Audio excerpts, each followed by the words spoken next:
Hi hello ನಮಸ್ಕಾರ, welcome to Sushma world. Friends, ಇವತ್ತು ರುಚಿಯಾದಂತಹ ಬೆಂಡೆಕಾಯಿ ಗೊಜ್ಜು ಅಥವಾ ಪಲ್ಯ ಮಾಡೋದು ಹೇಗೆ ಅಂತ ನೋಡೋಣ ಬನ್ನಿ. ಮೊದಲಿಗೆ ಬೆಂಡೆಕಾಯಿನ ನೀರಲ್ಲಿ ಚೆನ್ನಾಗಿ ತೊಳ್ಕೊಂಡು ಒಣಗಿರೋ ಬಟ್ಟೆಲಿ ನೀಟಾಗಿ ಒರೆಸ್ಕೊಂಡು ಸಣ್ಣ ಸಣ್ಣದಾಗಿ ಕಟ್ ಮಾಡಿಕೊಂಡು ಒಂದು ಬಾಣಲಿಗೆ ಹಾಕ್ಕೊಂಡು ನೀವು ಲೋ ಫ್ಲೇಮಲ್ಲಿ ಒಂದು 5ರಿಂದ 10 ನಿಮಿಷ ಈ ಬೆಂಡೆಕಾಯಿನ ಚೆನ್ನಾಗೆ ಬಾಡಿಸ್ಕೋಬೇಕಾಗುತ್ತೆ. ನೋಡಿ, 10 ನಿಮಿಷ ಈ ರೀತಿ ಲೋ ಫ್ಲೇಮಲ್ಲಿ ಬಾಡಿಸ್ಕೊಂಡು ನಂತರ ಒಂದು ಸ್ಪೂನ್ ಆಯಿಲ್ ಹಾಕ್ಕೊಂಡು ಮತ್ತೆ ನೀವು 5 ನಿಮಿಷ ಚೆನ್ನಾಗಿ ಬಾಡಿಸ್ಕೊಳ್ಳಿ. ಫ್ರೆಂಡ್ಸ್, ಇದುವರೆಗೂ ಯಾರೆಲ್ಲ ನನ್ನ ಚಾನಲ್ಗೆ ಸಬ್ಸ್ಕ್ರೈಬ್ ಮಾಡದೆ ನೋಡ್ತಾ ಇದ್ದೀರಾ, ಪ್ಲೀಸ್ ದಯವಿಟ್ಟು ಸಬ್ಸ್ಕ್ರೈಬ್ ಮಾಡ್ಕೊಳ್ಳಿ, ಸಪೋರ್ಟ್ ಮಾಡಿ. ಫ್ರೆಂಡ್ಸ್ ನೋಡಿ, ಈಗ ಬೆಂಡೆಕಾಯಿ ಎಲ್ಲ ಚೆನ್ನಾಗಿ ಹುರಿದಾಗಿದೆ. ಈಗ ತೆಗೆದು ಸಪ್ರೇಟ್ ಇಟ್ಕೊಳ್ಳೋಣ. ಈಗ ಇನ್ನೊಂದು ಬಾಣಲಿ ಇಟ್ಕೊಳ್ಳೋಣ. ನೋಡಿ, ಚೆನ್ನಾಗಿ ಈ ರೀತಿ ನೀವು ಹುರ್ಕೋಬೇಕಾಗುತ್ತೆ. ಬಾಣಲಿ ಇಟ್ಕೊಂಡು 2 ಸ್ಪೂನ್ ಆಯಿಲ್ ಹಾಕ್ಕೊಳ್ಳೋಣ. ಎಣ್ಣೆ ಕಾಯಿದ ನಂತರ ಸ್ವಲ್ಪ ಸಾಸಿವೆ ಹಾಕ್ಕೊಳ್ಳೋಣ. ಸಾಸಿವೆ ಸಿಡಿತಾ ಬಂತು. ಇವಾಗ ಸಣ್ಣಗೆ ಹೆಚ್ಚಿಟ್ಕೊಂಡಿರೋ ಒಂದು 2 ಈರುಳ್ಳಿ, ಒಂದು 4 ಮೆಣಸಿಕಾಯಿ, ಸ್ವಲ್ಪ ಕರಿಬೇವಿನ ಸೊಪ್ಪು ಹಾಕ್ಕೊಂಡು ಚೆನ್ನಾಗೆ ಫ್ರೈ ಮಾಡ್ಕೊಳ್ಳೋಣ. ಫ್ರೆಂಡ್ಸ್ ನೋಡಿ, ಈ ರೀತಿ ಚೆನ್ನಾಗಿ ಫ್ರೈ ಮಾಡಿಕೊಂಡು ನೋಡಿ, ಈ ರೀತಿ ಫ್ರೈ ಮಾಡಿಕೊಂಡು ಒಂದು 2 ಟೊಮೊಟೊನ ಕಟ್ ಮಾಡಿ ಹಾಕ್ಕೊಂಡು ಚೆನ್ನಾಗಿ ಅದನ್ನು ಕೂಡ ನೀವು ಫ್ರೈ ಮಾಡ್ಕೋಬೇಕಾಗುತ್ತೆ. ಫ್ರೆಂಡ್ಸ್, ಈ ಪಲ್ಯನ ನೀವು ರೊಟ್ಟಿ ಜೊತೆಗೆ ಅಥವಾ ಚಪಾತಿ ಜೊತೆಗಾಗಲಿ ಇಲ್ಲ ರೈಸ್ ಜೊತೆಗಾಗಲಿ ನೀವು ಸರ್ವ್ ಮಾಡಿಕೊಂಡ್ರೆ ತುಂಬ ಚೆನ್ನಾಗಿರುತ್ತೆ. ಫ್ರೆಂಡ್ಸ್ ನೋಡಿ, ಇದು ಚೆನ್ನಾಗಿ ಫ್ರೈ ಆಗಿದೆ. ಇವಾಗ ನಾನು 2 ಸಣ್ಣಗೆ ಹಚ್ಕೊಂಡಿರೋ ಟೊಮೊಟೊ ಹಾಕ್ಕೊತೀನಿ. ಇವಾಗ ಸ್ವಲ್ಪ ಸಾಲ್ಟ್ ಹಾಕ್ಕೊಂಡು ಟೊಮೊಟೊ ಕೂಡ ಚೆನ್ನಾಗಿ ಫ್ರೈ ಆಗೋ ಥರ ಚೆನ್ನಾಗಿ ಹುರ್ಕೋಬೇಕಾಗುತ್ತೆ. ನೋಡಿ, ಚೆನ್ನಾಗಿ ಫ್ರೈ ಆಯಿತು. ಈ ಟೈಮಲ್ಲಿ ನೀವು ಸ್ವಲ್ಪ ಸಾಲ್ಟ್ ಕೂಡ ಹಾಕ್ಕೊಳ್ಳಿ, ಬೇಗ ಚೆನ್ನಾಗಿ ಫ್ರೈ ಆಗಿಬಿಡುತ್ತೆ ಟೊಮೊಟೊ. ನೋಡಿ, ಈ ರೀತಿ ಚೆನ್ನಾಗಿ ಫ್ರೈ ಮಾಡ್ಕೊಳ್ಳಿ. ನೋಡಿ, ಫ್ರೈ ಆಯಿತು. ನೋಡಿ, ಈ ರೀತಿ ನೀಟಾಗಿ ಟೊಮೊಟೊ ಕೂಡ ಚೆನ್ನಾಗಿ ಫ್ರೈ ಆಗೋ ಥರ ಮಾಡ್ಕೋಬೇಕು.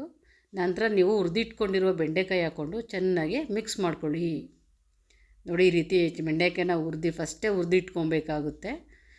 ಚೆನ್ನಾಗಿ ಬಾಡಿಸಿಟ್ಕೊಂಡ ನಂತರ ನೀವು ಹಾಕ್ಕೊಂಡ್ರೆ ಚೆನ್ನಾಗಿರುತ್ತೆ. ಹಾಗೆ ಹಾಕ್ಕೊಂಡ್ರೆ ಸ್ವಲ್ಪ ಲೋಳೆ ಥರ ಆಗುತ್ತೆ, ತಿನ್ನೋದಕ್ಕೆ ಇಷ್ಟ ಆಗೋಲ್ಲ. ಈ ರೀತಿ ಮಾಡಿಕೊಂಡ್ರೆ ಚೆನ್ನಾಗಿರುತ್ತೆ. ಫ್ರೆಂಡ್ಸ್ ನೋಡಿ, ಈ ರೀತಿ ಹುರ್ಕೊಂಡು ಚೆನ್ನಾಗಿ ಒಂದು 5 ನಿಮಿಷ ಚೆನ್ನಾಗಿ ಮಿಕ್ಸ್ ಮಾಡಿ ಲಿಡ್ ಕ್ಲೋಸ್ ಮಾಡಿ 1-2 ನಿಮಿಷ ಲೋ ಫ್ಲೇಮಲ್ಲಿ ಬಿಡಿ, ಚೆನ್ನಾಗಿ ಬೇಯಲಿ.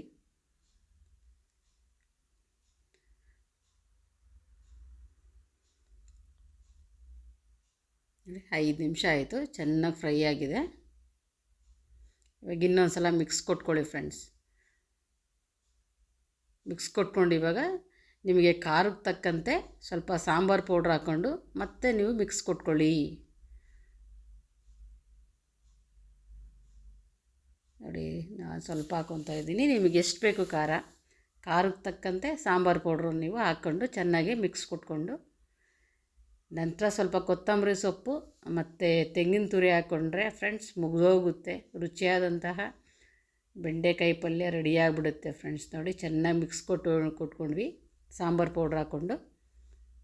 ಇವಾಗ 1-2 ನಿಮಿಷ ಆದಮೇಲೆ ಮತ್ತು ನೀವು ತೆಂಗಿನ ತುರಿ ಸ್ವಲ್ಪ ಸಣ್ಣಗೆ ಹಚ್ಕೊಂಡಿರೋ ಕೊತ್ತಂಬರಿ ಸೊಪ್ಪು ಹಾಕ್ಕೊಂಡು ಮಿಕ್ಸ್ ಮಾಡ್ಕೊಳ್ಳಿ.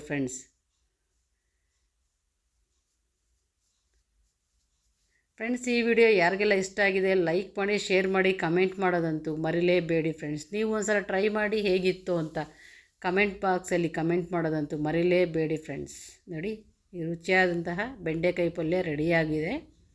ನೀವು ಈಗ ಇದರ ಜೊತೆ ಮಿಕ್ಸ್ ಮಾಡಿಕೊಂಡು ನೀವು ರೊಟ್ಟಿ ಜೊತೆ, ಚಪಾತಿ ಜೊತೆ, ಅನ್ನದ ಜೊತೆ ಕೂಡ ನೀವು ಸರ್ವ್ ಮಾಡ್ಕೊಬೋದು. ನಾನು ಚಪಾತಿ ಜೊತೆ ಸರ್ವ್ ಮಾಡ್ಕೊತಿದ್ದೀನಿ. ನೋಡಿ, ರೆಡಿ ಆಯಿತು. ಈಗ ಜಸ್ಟ್ ಸರ್ವ್ ಮಾಡ್ಕೊಂಡು ತಿಂತಾ ಇರೋದೆ. ಫ್ರೆಂಡ್ಸ್ ನೋಡಿ, ಸೂಪರ್ ಆದಂತಹ ಬೆಂಡೆಕಾಯಿ ಪಲ್ಯ ರೆಡಿಯಾಗಿದೆ. ಈ ವಿಡಿಯೋ ನಿಮ್ಗೆ ಇಷ್ಟ ಆದರೆ ಲೈಕ್ ಮಾಡಿ, ಶೇರ್ ಮಾಡಿ, ಕಮೆಂಟ್ ಮಾಡೋದಂತೂ ಮರಿಲೇಬೇಡಿ. Friends thank you for watching. Friends bye.